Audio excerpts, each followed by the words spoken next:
Growing up in a loving home, life was good. My family enjoyed a comfortable life, a status brought about by the relentless hard work and dedication of my parents. They sacrificed so much, and their efforts were etched in every comfort we enjoyed. I was always aware of how blessed I was, and the weight of maintaining the trust and approval that my parents had in me. Every choice I made was carefully thought out, not out of fear, but out of a deep sense of gratitude and respect for the life they had built. Despite our strong family values, I was never deeply spiritual in the traditional sense. Praying on my knees, reading the Bible regularly, or even fasting were not part of my routine. Sundays were reserved for attending morning church services, and occasionally I joined youth meetings on Fridays, which were more of a social gathering with friends than a spiritual encounter. In those church services, I was shy and reserved, rarely singing or clapping along with the hymns. Instead, I used that time to chat with God in my mind.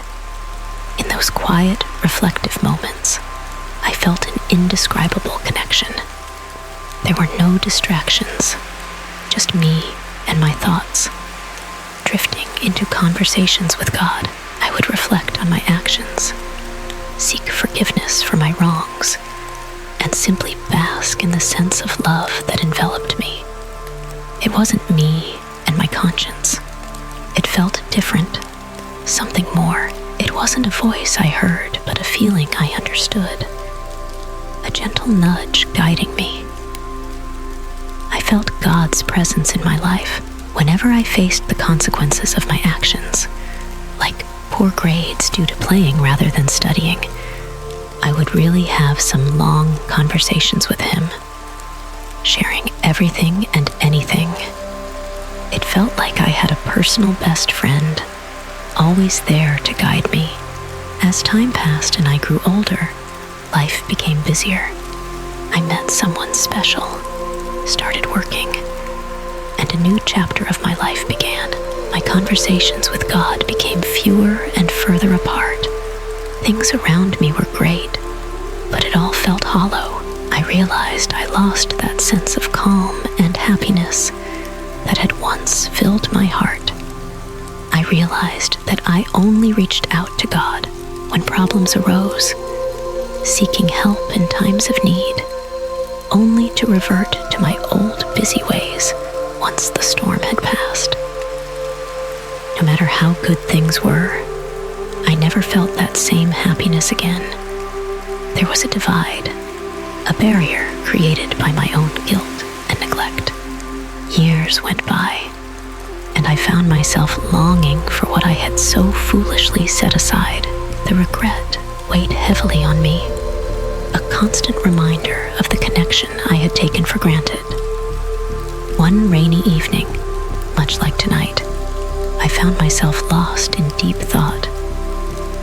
The rain, a constant companion, brought a sense of introspection. I realized that the distance I felt was not because God had moved away, but because I had built walls around my heart. I had let the busyness of life, the distractions, and my own guilt create a barrier. But in that moment of reflection, I felt a glimmer of hope. I understood that God was always there, patiently waiting for me to return. It was I who had created the problems, the distance, and just like the rain washes away the dirt and brings new life to the earth, I felt a sense of renewal, a chance to rebuild that connection. Life will always have its challenges and distractions, but your bond with God is unbreakable. It's not about the rituals or the routine, but about the quiet, personal conversations that happen in the depths of our minds and hearts. And in those moments, I find peace, knowing that God is always there, waiting with open arms.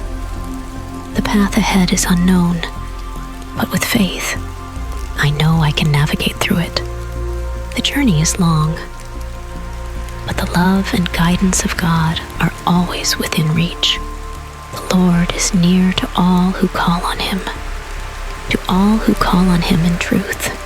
Psalm 145, verse 18.